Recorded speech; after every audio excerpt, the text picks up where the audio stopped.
네, 매주 월요일 주말 사이 뉴스를 정리하고 주간 이슈를 미리 살펴보는 주간 이슈 먼데이 시간입니다. 야, 오늘 또 한 주 건너뛰고 완전체가 됐는데요. 시사계의 피오나 공주 노영희 변호사님, 시사 래퍼 랩진봉 성공회대 최진봉 교수님 나와 계십니다. 어서 오십시오. 안녕하세요. 네, 월요일. 자, 사전투표가 됐어요. 20.62%. 지방선거에서는 세 번째 사전투표인데 투표율은 가장 높았다. 자, 이게 좀 두 가지 의견이에요. 본투표율 포함해서 전체적으로 높아질 것 같다. 이런 예상이 있고, 낮을 것 같은데 이제 사전투표가 안착이 돼서 어차피 찍을 분들 미리 찍은 거 아니냐. 노 변호사님은 어느 쪽이세요? 저는 후자라고 봅니다. 낮아질 것 같아요. 네, 아니 뭐 낮고 높을 떠나가지고 고만한데 사전투표가 높다고 해서 전체적으로 이 퍼센테이지가 높아질 것 같지가 않은 게 열기는 아니다. 지난번 대선 때도 사실은 사전투표 되게 높아가지고 네네. 엄청 높을 거라고 사람들이 기대를 많이 했으나 80 가까이. 결론은 사실은 그건 아니었잖아요. 맞아요. 근데 대선보다도 지선은 더 이 지지자들이 이제 뭐 아주 정말 열혈 지지자들이 결집하는 거 아니면은 그렇게 막 열심히 나가서 하기가 힘들어요. 워낙 이게 투표 용지도 많고 누가 누군지 몰라. 누가 누군지도 모르겠고 너무 정신도 사납고 네. 그런 상황에서 과연 얼마나 이렇게 열심히 할까? 그래서 저는 이 사전투표 지지율이 높은 거 하고는 좀 별개일 것 같고 요즘 사람들한테 물어보면 네. 아주 신난다는 부류들이 좀 있지만 또 너무 힘들다라는 부류들도 많아서 투표에 대한 얘기는 사실 많이들 안 하긴 안 하더라고요. 네네네. 열기가 뜨겁진 않다. 자, 최 교수님 어떻게 보십니까? 저도 비슷한데요. 대선, 그러니까 지난번 지방선거하고 거의 비슷하거나 조금 낮지 않을까 하는 생각이 들어요. 60.2% 수준에서. 뭐 그 정도 수준. 예. 그러니까 뭐 특별히 더 높아지거나 사전투표가 높았다고 해서 그럴 가능성이 낮다고 봅니다. 사전투표가 이제 하나의 문화로 자리를 잡았고 네네네. 또 사실 이제 6월 1일부터 6일도 연휴거든요. 그렇죠. 네. 그렇죠. 그래서 이틀만 휴가를 내면 길게 연휴를 쓸 수 있어요. 황금 연휴를. 네, 그래서 이제 만약에 그런 계획이 있으신 분들은 미리 투표를 했을 가능성이 있기 때문에 총량으로 보면 전체 투표율이 크게 올라갈 가능성은 좀 낮다 이렇게 보여집니다. 황금 연휴에 없는 걸 떠나려는 분들이 미리 찍은 거 아니냐. 자, 그런데 이제 인천 계양을 여기가 참 관심 지역인데 이 보궐선거 사전 투표율이 24.94. 전국 평균보다는 뭐 5% 높아요. 약 5%. 자, 민주당에서는 이게 이재명 후보 지지층의 결집이다 이렇게 주장하는데 노 변호사님 맞습니까? 아무래도 계양을 같은 경우에는 좀 그럴 가능성은 있어 보입니다. 네, 전체적으로 20% 정도 되는데 여기서 한 4.94%? 네, 거의 4.3% 정도 높은 거의 5% 거잖아요. 가까이. 그러면은 꽤 높은 거고 사실 계양을은 뜨겁죠. 이번에 송영길 후보가 거기를 이제 놓고 나가면서 이재명 후보가 뭐 대선 후보까지 했으니까 당연히 훨씬 높은 지지율을 보이겠거니 생각했으나 생각보다는 또 접전이라는 얘기가 계속 나오니까 이렇게 되면은 제일 급박한 거는 민주당 지지자들 아니겠습니까? 그러면은 사실은 사전투표 동료부터 시작해서 열심히 할 수밖에 없고요. 이거는 제가 봤을 때 이재명 지지층 결집이 맞을 것 같아요. 결집이 맞다. 뜨겁다. 최 교수님도 같은 해석이세요? 뭐 비슷한 해석이에요. 그럼 뭐 어쨌든 그러니까 이재명 후보에 대한 지지라든지 또 이재명 후보를 당선시켜야 된다고 하는 열망이 어느 정도 작동할 가능성이 있고 뭐 물론 반대도 생각해 볼 수 있겠죠. 국민의힘 입장에서 이재명 후보를 어떻게 이제 떨어뜨리려는 또 의도를 갖고 계속 하잖아요, 공격을. 그런 부분들이 결집했을 가능성도 있다고 보여지는데 그럼에도 불구하고 사전투표율이 다른 지역보다 좀 높았다고 하는 것은 그런 지지 열망 이런 부분들이 작동을 했다고 보여져요. 대체적으로 물론 뭐 제가 아까도 말씀드린 사전투표가 어느 전부나 보수의 어느 한 진영의 결집으로만 나오는 건 아니지만 열망이 조금 더 결집됐을 가능성은 있다. 근데 그 열망이라고 하는 것이 어쨌든 이재명 후보가 당선돼야 된다고 하는 어떤 그런 그 간절함 이런 부분들이 지지자들 입장에서는 더 적극적으로 지지하고 또 투표에 나서게 하는 동력으로 작용했을 가능성이 있지 않나 이렇게 보입니다. 근데 여기서 좀 조심해야 될 포인트는 있는 것 같아요. 그 얼마 전에 문 전 대통령 사저 앞에서 이렇게 집회 시위 같은 거 하면서 힘들게 했다는 그 보수 쪽 유튜버인가요? 그분이 이번에 이재명을 완전 지지한다 뭐 이런 내용으로 옷을 입고 그쪽 동네를 다니면서 계양을 다니면서 이재명 후보에게 욕 좀 해달라고 막 이런 식으로 했다는 보도가 나왔잖아요. 기억하세요? 아니요. 그런 게 있었어요? 그러니까 이재명을 완전 지지한다라는 식으로 그 파란색 옷을 입고 그러니까 지지자로 행세하면서 지지자인 것처럼 하면서 이제 다니면서 사람들을 그러니까 공격하고 그다음에 이재명 후보가 욕을 잘한다는 걸 이제 비아냥거리는 거겠죠. 이거 약간 신종 네거티브네요. 그러면서 욕을 해달라고 이재명 후보를 만나니까 그렇게 막 했다는 거예요. 그래서 이재명 후보가 욕해 주세요. 이재명 후보가 이제 자리를 피했다고 하는 건데 예를 들면 그렇게까지 그렇게 머리를 써서라도 그렇게까지 해서 이재명 후보를 낙선시키려고 하는 시도가 그 동네에 있다면 사실은 이 뭐 24.94%라고 하는 게 전부 다 또 이재명 지지층이라고 보기는 어렵겠죠. 그래서 좀 조심해야 될 포인트는 있는 것 같아요. 예, 이 유튜버 지금 말씀하신 이제 유튜버 또 시민단체 대표 계양구 선거관리위원회가 이제 인천지검에 7명을 고발한 그런 상황이네요. 자, 영화 킹메이커에 옛날 선거 때 비슷한 게 나와요. 맞아요. 그런 게 나와요. 네, 흑색 이제 선전을 오히려 상대당 옷 입고 선물 줬다 뺏었다 하면서. 야, 그런데 또 요즘도 이런 일이 있는 그거 보신 거 아닐까요? 몰랐습니다. 그럴 수 있겠죠. 네. 자, 그런데 이제 인천 계양을 말씀하신 대로 초기 여론조사로 보면 상당히 격차 있게 낙승할 것처럼 보여지다가 이제는 뭐 다윗과 골리앗에 비유되면서 팽팽한 접전을 이어가다 보니 새로운 또 이슈가 등장하게 됐습니다. 정치권의 목소리를 듣고 이어가죠. 서울 9호선 계양 테크노밸리 연장을 시작으로 김포공항 이전, 수도권 서부 대개발 이재명이 확실하게 해내겠습니다. 청주공항, 경기 남부국제공항, 인천공항으로 기능이 좀 분산될 수가 있고요. 지역별 이해관계에 따라서 3-4가지 다른 이야기를 하면서 표를 구하는 당이 콩가루가 되었다는 그런 증거입니다. 인천공항으로 통폐합을 할 경우에 제주 관광산업이 영향을 받는다.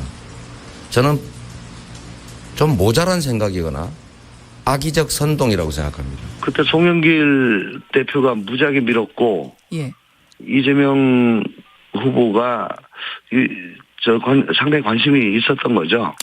근데 제가 국토위 간사인데요. 제가 여러 가지 분석해가지고 이거 안 된다. 이거 안 되는 거다라고 그때 저 얘기를 했었죠. 네, 지금 들으신 목소리는 이재명 후보, 송영길 후보, 이준석 국민의힘 대표, 거기에 대한 이재명 후보의 반론. 마지막에는 조응천 의원이거든요. 국토위 간사인데 이게 같은 당의 국토위 간사도 이거 안 되는 공약이다라고 얘기를 해버리다 보니까 이게 마지막 승부수로 던진 것 같은데 이 지금 벌어진 파장을 노 변호사님 어떻게 보세요?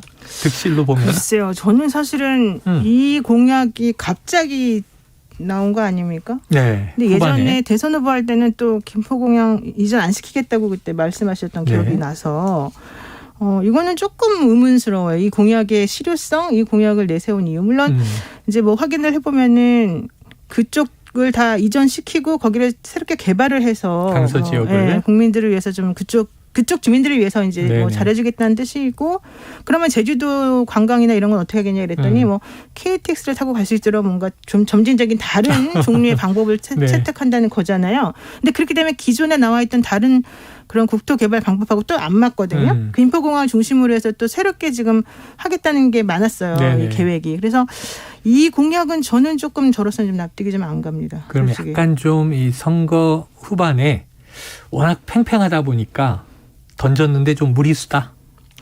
글쎄요. 근데 이제 김포공항이 없어지게 되면 서울에서 또 인천까지 가려면 이제 아마도 그 거리가 줄어들고 여러 가지 속도가 또 빠른 다른 탈 것이 있으니까 괜찮을 수도 있겠지만은 일단 당장으로서는 잘 다른 쪽에 있는 서울 사람들이나 이런 지역 사람들은 좀 불편하지 않을까. 단기적으로 보면. 그래서 이제 국민의힘은 제주까지 내려가서 제주 관광에 타격 있다. 이렇게 연계 라인에 끝까지 갔어요. 지금 현실화할 가능성은 좀 어렵습니까? 최 교수님 어떻게 보세요? 근데 뭐 이거를 어떤 방식으로 그러니까 일단은 가장 이제 논란이 되는 건 저는 의견 조율이 조금 이루어지고 나서 발표했으면 좋을 뻔했다는 생각은 들어요. 왜냐하면 당내에서도 그 지역의 후보들이 각각 다른 목소리를 내고 있잖아요. 네, 그렇죠, 그러다 보니까 그렇죠. 이제 국민의힘 그걸 이제 이준석 대표도 계속 공격을 하잖아요. 네. 그래서 공격의 빌미를 제공한 건 조금 아쉬운 부분이에요.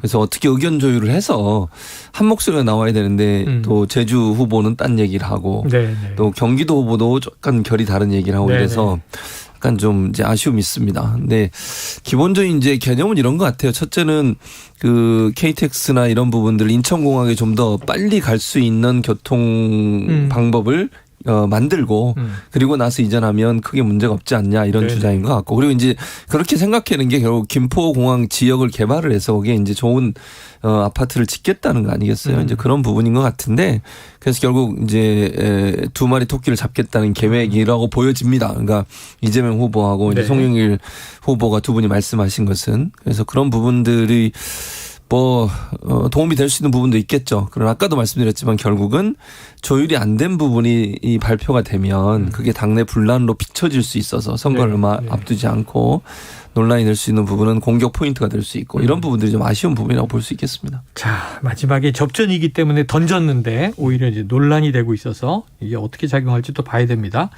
자, 이재명 후보 대선 당시에는 말씀하신 대로 김포공항 존치 강서구의 자산이다.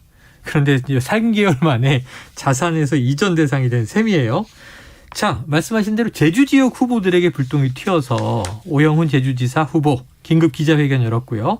총괄 상임선대위원장을 맡아서 선거를 지휘하는 상황의 이 후보. 자, 이게 지금 그럼 노 변호사님 마이너스가 될까요? 저는 지금 민주당에 대해서 국민들이 가지고 있는 생각이 이번에 뭐 대선 진 거는 진 건데 네. 박지원 비대위원장하고 윤호중 지난주에 내용. 네, 그 내용이 엄청나게 시끄러웠거든요. 예, 맞아요. 근데 그거를 갈등을 봉합하는 과정도 사실은 깨끗하진 않았어요. 그런 상황에서 많이 나온 얘기 중에 하나가 자중질환이다, 뭐 계파 갈등이다, 뭐 별별 얘기가 다 나왔었단 말이에요. 근데 그게 거의 이제 어느 정도 조금 그래도 봉합이 되면서 뭔가 이제 지지자들이 화가 많이 나 있는 상태였는데 그래도 지선은 이기고 봐야 되는 거 아니냐라고 해서 좀 정리를 하던 상황에 갑자기 이 김포공항 이슈가 터져 나오니까 만약에 이게 민주당 전체의 당론이라든가 민주당 전체 후보들이 전부 다 오케이를 한 거라든가 뭐 이랬으면 또 상관없었을지도 그렇죠. 몰라요. 근데 지금 당장 조응천 의원도 이거는 아니라고 얘기를 하고 또 제주도에 계시는 분들도 전부 다 이거는 무슨 소리냐 우리를 괴롭히는 거냐 이런 얘기가 계속 나오잖아요. 그러니까 전체적인 큰 틀에서 보게 되면은 그냥 갑자기 즉흥적으로 나온 것처럼 보인단 말이에요. 네네. 이렇게 되면 민주당은 도대체 선거를 하겠다는 거냐 아니냐. 그다음에 민주당은 하나의 목소리가 있냐 없냐. 자중질환이 계속 된다는 거냐. 이런 식으로 인식이 바뀔 수가 있는 거예요. 그러니까 뭐 지지자들이야 당연히 무슨 소리를 하더라도 무조건 찍을 수 있겠지만 중도 언저리에 있는 분들이 사고를 해보면 이거 민주당이 점점 이상하게 산으로 가네 이런 느낌을 좀 받아요. 그래서 저는 이번 공약이 실제 실현 가능성이 얼마나 있는지는 뭐 제대로 국민들에게 설득도 안 됐지만 그걸 따져보기 이전에 이런 것들이 던져짐으로 인해서 사람들에게 갖게 되는 인상 이런 걸 좀 생각했으면 더 좋지 않았을까 생각합니다. 조율되지 않은 것에 대한 안타까움 이런 얘기를 해주셨는데 국민의힘은 굉장히 지금 빨라요. 빠르게 대응하는 것이 이준석 대표의 콩가루 발언에 이어서 국민의힘은 제주 선대위를 해체하고 김포공항 이전 비대위 체제로 전환한다. 그리고 지금 제주 내려가 있단 말이에요. 이준석 대표가. 야, 그렇게 보면은 지금 이 논란 이게 하루 이틀 아까 최 교수님도 이건 마이너스다. 내지 말았어야 한다 이렇게 보십니까? 뭐 꼭 내지 말았었다는 건 아니지만 조율이 된 상태에서 내야 된다는 말씀을 드린 거고요. 조율이 안 된 상태에서. 그러니까 시간이 너무 짧죠. 네네. 그리고 제주 선대위 그러니까 이걸 이제 또 정쟁으로 활용하는 거죠. 국민의힘 입장에서는 이거 이제 뭐 잘 걸렸다 이런 뉘앙스인 것 같아요. 그리고 제주는 사실은 이제 지금까지 여론조사 쭉 추이를 보면 민주당이 우세했어요. 네. 그리고 당선 가능성이 높았고 이걸 이제 적극 활용하려고 하는 거죠. 저는 좀 뭐 선거 전략상은 좋을지 모르지만 뭐 그렇게 좋아 보이지는 않고요 개인적으로. 사이에. 근데 뭐 어쨌든 그렇다고 해서 그러면 이게 선거에 직접적인 영향을 미칠 거냐 그 정도로 국민의힘이 원하는 만큼의 뭐 저는 그렇게는 보지 않습니다. 시간이 얼마 남지 않았고요. 이미 사전투표를 많이 했기 때문에 이 이슈가 선거 전체의 판도를 바꿀 만큼 제주에서 그 정도 영향을 미칠 가능성은 저는 낮다고 보는데요. 어쨌든 그럼에도 불구하고 이 이슈를 계속 던지면서 이재명 후보를 공격하고 제주의 선거 판도를 바꾸려고 노력은 할 거예요.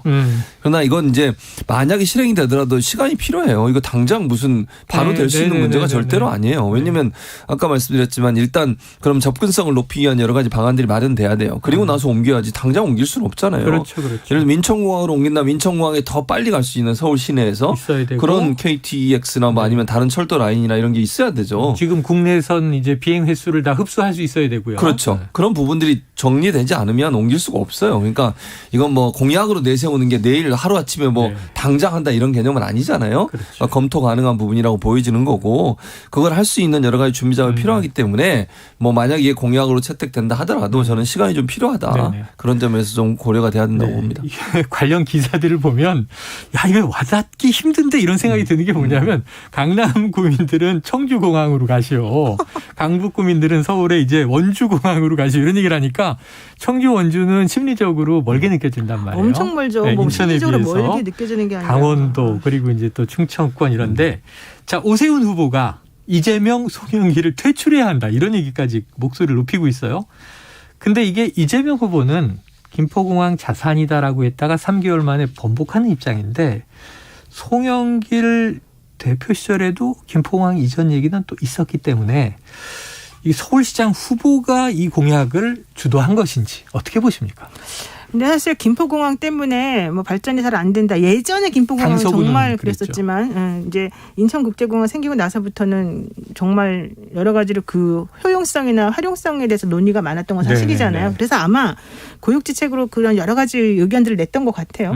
그러다 보니까 송영길 후보 입장에서는 본인의 지역구 국회의원이었을 당시에는 그 주민들의 수건 사업 비슷한 거였으니까 그 말을 했던 것이고 그렇다고 해서 이제 와서 그 말을 사실 번복할 수는 없잖아요. 본인이 그렇죠. 거기 없다고 해서 그런 상황에서 이재명 후보가 이제 그런 공약을 내세우니까 같이 동의를 한 게 아닌가 싶고요. 그렇다 하더라도 이런 종류의 그런 공약은 대선급에서 얘기해야 되는 거지. 사실 뭐 국회의원, 지역구 국회의원이 네네네. 한다고 되는 건 아니잖아요. 그러니까 국토교통부에서 할 수 있는 거 아니겠습니까? 대통령이나 뭐 여러 가지 그 여러 분들이 다 합의를 통해 가지고. 그래서 그런 측면에서 송영길 후보는 본인이 이제 말해놓은 게 있고 또 원래 주민들이 얼마나 힘든지를 알기 때문에 이제 동조는 한 걸로는 보이는데 네. 자세한 내막은 모르겠어요. 전화해서 한번 물어볼까요? 내막이 그러니까 이게 대선 주자급이다라고 하는 이제 정도의 좀 빅이슈를 던지면 체급이 좀 될까 이런 고민이었을까? 아니 그리고 중요한 게 인프라를 갖춰놓은 다음에 이러한 네. 공약이 나와줘야지 이게 의미가 있는 거잖아요. 지금 현재 알겠습니다. 인프라가 없잖아요. 자, 또 뭐 오영훈 제주지사 후보가 제주지사 출신인 원희룡 국토부 장관입니다. 이 문제에 대해서 입장을 표명하라 이렇게 또 요구하기도 했으니까 지켜보도록 하죠. 자, 최진봉 성공회대 교수 노영희 변호사와 주간 이슈 먼데이 함께하고 있습니다.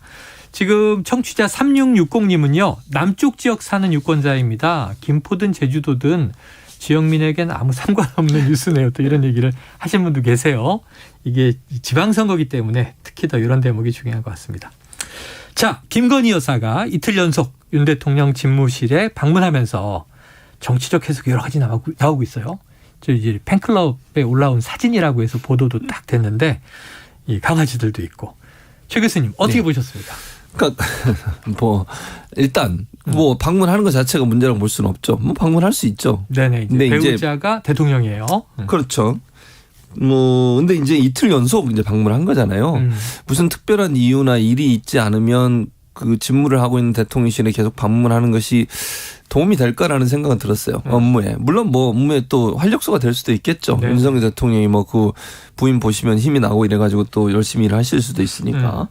그러나 그게 또 발령견 데려와서 그렇게 시간을 일정 부분 뺐고 이런 부분들이 과연 잘 모르겠습니다. 저는 개인적으로 네. 집에서 어차피 만나시잖아요. 지금 출퇴근하시니까. 네네네. 근데 굳이 낮에 특별한 급한 일이 아니면 업무하고 있는데 방문하시는 것은 업무의 연속성이나 이런 부분도 또 비서진들이 와서 결제받고 이래야 되잖아요. 네네네. 그런 부분에 긍정적인 영향을 미칠까 하는 생각은 들었어요. 그러니까 무슨 예를 들면 김건희 여사가 정말 중요한 어떤 전달 사항이 있거나 꼭 필요한 걸 놓고 왔거나 집에 이래서 전달하는 과정에서 오면 모르지만 네. 그냥 지나가다가 잠깐 들려서 얘기하는 그런 수준이라면 일반 회사야 뭐 그럴 수 있겠지만 네네. 대통령이라는 직무를 수행하는 곳에 그런 일들이 뭐 좀 제 개인적인 생각입니다만 그렇게 네네. 좋아 보이진 않아요. 뭐 그냥 방문하는 것 자체를 제가 비판하고 싶진 않은데 예. 대통령의 업무 영역에 영향을 미칠 수 있는 부분도 있고 또 비서진이나 이런 분들도 오시면 또 여러 가지 준비하고 이런 부분도 있어야 되지 않겠어요? 그런 부분들 이런 부분들에 혹시나 이제 대통령이 집무하는데 이렇게 집중도에 영향을 미칠 수 있지 않을까 하는 네. 우려가 있어서 이렇게 특별한 일이 없는데 자주 방문하는 것은 그렇게 좋아 보이는 것은 네. 아니다 이렇게 보입니다. 그렇죠. 뭐 특별한 사안이 있거나 네. 혹시 또 뭐 이제 뭐 공휴일 같은 때는 어떨까요? 예를 들면 이 오바마 전 미국 대통령 집무실에서 딸과 술래잡기 하고 뭐 이런 가족적인 장면들은 또 이게 국민들에게 좋은 영향을 주는 이제 보도도 일부 있거나 예전에 옛날 뭐 제클린 케네디 같은 경우에 존 F 케네디 대통령 집무실에서 뭐 도시락 나눠 먹는 샌드위치 먹는 장면도 있고 어떻게 보셨어요? 그러니까 이제 그게 그렇게 소프트한 그런 뭐 가족 간의 사랑 이런 것을 지금 나눈다라는 걸 국민들에게 보여주기 위한 연출 아니겠습니까? 솔직히 네, 말해서 그런 행동이. 예. 그러니까 아마도 이제 대통령 내외는 그런 것을 연출해서 사람들에게 뭔가 메시지를 전달하고 싶은 것 같아요. 그런데 이제 좀 전에 뭐 최진무 교수도 말했지만은 그게 이제 어쩌다 한 번 그리고 정말로 이제 이 일에 오랫동안 이 대통령을 하셔서 이제 뭐 정말 현안도 없고 좀 여유롭고 이럴 때 하셨으면은 더 좋았겠죠. 근데 지금 대통령 되신 지 얼마 안 됐고 정말 정신도 없고 사실은 집무실도 제대로 지금 갖춰진 것도 아닌 상황에서 굳이 이런 모습을 보이는 이유는 정확히는 뭔지 모르겠다. 그다음에 지금 최영일 평론가나 최진봉 교수님도 직장 생활하신 지 오래됐잖아요. 네네네. 사모님들이 한 번이라도 오셨어요? 아니요. 신분 남았어요. 아니 저는 아까 최진봉 교수님이 이게 부인이 오면 좀 힘이 날 수 있다면 이런 얘기를 하셔서 힘이 날까? 이런 생각을 했거든요. 약간 무섭지 않을까요? 직장에 부인이 찾아오면? 아니 그리고 보세요. 그럼 불편하단 말이에요. 다른 직원들도 되게 불편할 수 있고 그다음에 아까 오바마 대통령의 딸과 숨바꼭질 얘기하셨는데 그거 되게 부적절해요. 오바마 대통령의 딸이 아빠하고 숨바꼭질하는 그 장면을 보면서 우리는 아빠하고 딸의 사랑을 느끼지 딸이 아빠한테 영향력을 행사해서 뭔가 의사결정을 하게 할 거다 이런 생각은 안 하잖아요. 근데 이제 부인이 특히 대통령 부인은 좀 더 이렇게 다른 이미지로 여러 가지로 얘기가 되고 있는 상황인데 지금 말씀하신 것처럼 뭐 오바마 딸도 왔었었는데 뭐 걱정이야 이렇게 말하는 거는 저는 그거랑은 좀 차원이 달라서 그래요. 차원이 다르다. 네, 모르겠어요. 좀 아름다운 사랑을 하시는 걸로는 인정하는데 잘 모르겠어요. 다음은 이제 최 교수님 이제 대학 연구실에 사모님이 방문하고 나서 그 느낌의 경험을 좀 알려주세요. 어떤지 궁금합니다. 자, 대통령 비서실이 제대로 작동하지 않는다는 뜻이다. 이런 비판도 나오는데 아까 이제 방문 자체를 비판하고 싶지는 않다. 근데 그게 이제 득인지 실인지 또 이제 노 변호사님은 너무 잦으면 특히 이제 이 취임 초기에 연출로 보일 수도 있다. 이런 얘기를 하셨는데 이 비판은 옳습니까? 그러니까 비서실이 제대로 작동하지 않고 있다는 말의 의미는 그냥 방문하고 안 하고의 문제는 아니라고 봐요. 그거하고 비서실은 직접적 연관이 없고 사진의 문제라고 저는 보거든요. 아, 사진? 모르겠어요. 이제 이걸 그러면 공식적으로 이 사진 누가 찍어서 어디에 누가 언론사에 제공했느냐의 문제. 그건 지금 명확하게 나오지 않고 있거든요. 근데 지금까지 김건희 여사와 윤석열 대통령의 사적인 공간에서 여러 가지 찍힌 사진들 산책을 한다거나 뭐 이런 여러 가지 사진들이 있었잖아요. 집 근처. 네, 그런 사진들이 공개가 됐어요. 언론에. 그럼 누가 찍어서 어디를 통해서 공개가 됐느냐 하는 부분은 중요한 부분. 이건 비서실 영역과 연관이 돼 있다고 봐요. 그러니까 방문하고 안 하고의 문제가 아니라 예를 들면 방문했을 수 있는데 그 사진을 굳이 찍어서 언론사에 왜 제공을 했을까요? 그러면 그건 이해가 안 돼요. 그러니까 방문을 할 수 있죠. 뭐 좋습니다. 방문할 수 있는데 그걸 굳이 사진 찍어서 언론사에까지 제공해서 그게 보도가 나오도록 하는 게 과연 또는 뭐 SNS에 그게 공개되도록 하는 게 과연 맞느냐는 문제예요. 그게 왜 국민들이 알아야 되죠? 국민들이 김건희 여사가 윤석열 대통령의 집무실에 방문했다 발령과 함께 이게 그렇게 뉴스 가치가 높은 건가요? 저는 개인적으로 그렇게 생각하지 않습니다. 국민들은 그걸 알고 싶어 하지 않아요. 알 이유도 없고요. 뭐 방문했으면 방문한 거지. 이 업무에 관련된 거는 대통령이 직무를 수행하는 과정에 있어 필요한 내용이라면 우리가 알아야 되지만 근데 그 사진이 누가 찍어서 어떤 방법으로 제공이 돼서 SNS나 언론에 보도가 되고 있는지 하는 부분은 비서실이 제대로 작동하느냐 하는 부분에 대한 의문을 갖게 하는. 왜냐하면 그 업무는 비서실이 해야 되는 거잖아요. 근데 공식적으로 뭐 예전에 독자 제공이라든지 비서실이 공식적으로 찍어서 제공했다라고 하는 말이 없이 그런 SNS에 사진이 올라오는 것은 저는 큰 문제라고 생각합니다. 그래요. 자, 지금 뭐 김건희 여사에 대한 기사는 의외로 많이 쏟아집니다. 주로 이제 가십성 기사 많죠. 대통령 집무실 방문, 또 강아지와 산책 이런 것도 있지만 또 특별히 패션, 뭐 장신구, 옷 이런 또 이미지 메이킹 기사가 출처가 다 불분명해서 단독으로 나오는데 사진을 보면 독자 제공 이런 식으로 돼 있다 보니까 얼마 전에 이제 건희사랑 팬카페 논란도 있었습니다. 이 조용한 내조가 약속 지켜지지 않는 것 아니냐. 노 변호사님 그렇게 보세요? 네, 그렇게 보여지기도 하는데 사실은 그때 건희사랑 카페 회장이죠. 강신학 변호사가. 강신학 변호사. 네. 이거는 내가 먼저 만든 게 아니라 요청이 왔고 또 사진도 그쪽에서 먼저 제공해서 내가 그거를 이제 올린 거다 이런 얘기 했잖아요. 네네. 그러니까 지금 돌아다니는 수많은 사진들도 이제 그런 식으로 제공되었을 가능성이 이제 매우 높잖아요. 네네. 그런데 저는 참 그게 거기까지도 좋은데 기사에 항상 보면은요, 뭐 얼마짜리 얼마짜리 완판, 뭐 국내산 뭐 이런 게 계속 나오거든요. 근데 그게 왜 그렇게 중요한지를 잘 모르겠어요. 솔직히 말해가지고. 그래서 예전에 김정숙 여사가 다닐 때는 공식적으로 뭐 어디 가서 봉사를 하거나 어디 가서 누구를 만나거나 이런 거 할 때는 당연히 이제 화제가 됐었지만 청와대 사진사가 찍고. 김정숙 여사에 대해서 이런 식으로 나온 적은 저는 못 봤었단 말이죠. 그러니까 그 가치가 이제 젊고 아름다운 대통령 부인이어서 사람들이 재밌어 할 거라고 좋아할 거라고 해서 언론에서 이걸 다루는 건지 아니면 그런 쪽으로 계속해서 이미지 메이킹을 해서 뭔가를 원해서 얻고자 하는 것인지 그걸 좀 구분해야 되지 않겠나 생각됩니다. 자, 요거 언론학자에게 좀 여쭤보려고 그랬는데 노 변호사님 이제 답변으로 가름을 하고 마지막에 제가 답변을 하려고 했는데 가름을 질문이 이렇게 크로스됐어요. 왜냐하면 이 마지막 질문을 노 변호사님한테 여쭤보려고 한 게 지금 도이치모터스 주가 조작 연루 의혹 또 이제 이건 검찰이 하기로 했고 허위 이력 의혹 7시간 녹취록 공무상 비밀 누설 의혹 경찰이 하고 있는데 경찰이 이제 서면 조사한다 이렇게 결정을 내서 이 의혹 보도는 제대로 될 것인가 어떻게 보십니까? 그 의혹 보도가 제대로 될까요? 좀 우려되는 부분이 있습니다. 우려된다. 네, 그래서 일단은 저는 이렇게 생각해요. 한동훈 법무부 장관이 그랬잖아요. 공정과 상식에 맞게 수사하겠다. 그러면 그 바로미터는 김건희 여사에 대한 수사라고 저는 생각해요. 그 수사가 고민정원이 그렇게 질문을 한 대정부 질문에서 여러 가지 수사 방법이 있다. 뭐 직접 조사할 거냐 그랬더니 여러 가지 수사 방법이 있다면 계속 피해 나가거든요. 그러니까 직접 수사를 안 할 가능성이 높아요. 그 대답을 들어보면. 소환 문제요. 소환 문제. 그러니까 서면 조사할 가능성이 높아지지 않겠어요? 그러면서 어느 정도 마무리되고 끝날 가능성이 있고 이 부분에 대해서도 대선 전에는 그렇게 많이 보도가 나왔는데 최근에 들어서는 이와 관련된 보도가 거의 나오지 않아요. 이게 얼마나 언론들이 이런 부분에 대해서 국민적 관심사인데 그리고 대통령 부인은 어쨌든 형사소추를 받지 않는다는 어떤 규정도 없어요. 헌법상에 보면. 그러니까 그건 일반 국민과 동일하게 대우가 돼야 되는데 그런 부분에서 과연 동일하게 대우가 되고 있냐 하는 부분에 의문이 있다는 말씀을 드리고요. 앞으로도 언론이 이런 부분들을 적극적으로 보도하지 않는 그런 태도를 취할 가능성이 높다. 알겠습니다. 그래서 좀 안타깝습니다. 자, 미디어 문제를 변호사님께 수사 문제를 언론학자에게 물어보고 오늘 마무리 짓도록 하겠습니다. 자, 최진봉 교수님, 노영희 변호사님과 함께 주간 이슈 먼데이 함께했습니다. 고맙습니다. 감사합니다. 고맙습니다.